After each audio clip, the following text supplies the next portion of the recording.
তো রাধে রাধে বন্ধুরা, আশা করি তোমরা সব ভালোই আছো। আর আজকে আমরা তোমাদেরকে দেখাবো হচ্ছে 57 লাখ টাকার মেশিন, যেটা আমাদের ফ্যাক্টরিতে এসেছে নতুন।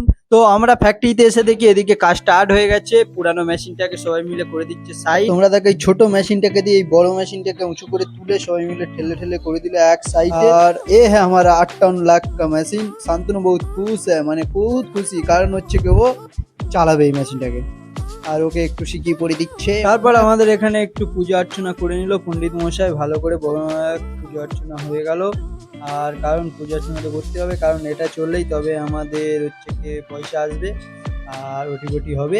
চলো পূজা অর্চনা করার পরে এখানে আমাদের করে নিচ্ছিল রমেশ আন্না অ্যান্ড হচ্ছে কি আমাদের ইঞ্জিনিয়ার সাহেব টেস্ট টেস্ট করে নেওয়া হয়ে গেল। তারপরে আমাদের শান্তনু একটু দেখে নিল। তারপরে আমরা সব এখানে দাঁড়িয়ে আছি, কারণ এবারে আমাদের দেওয়া হবে প্রসাদ। দাঁড়িয়ে দাঁড়িয়ে মজা নিচ্ছিলাম, আর শান্তনু তো খুব খুশি হয়েছিল। সবাই এমনিতে খুশি, কারণ কাজ করতে হচ্ছিল না, দাঁড়িয়েছিলাম।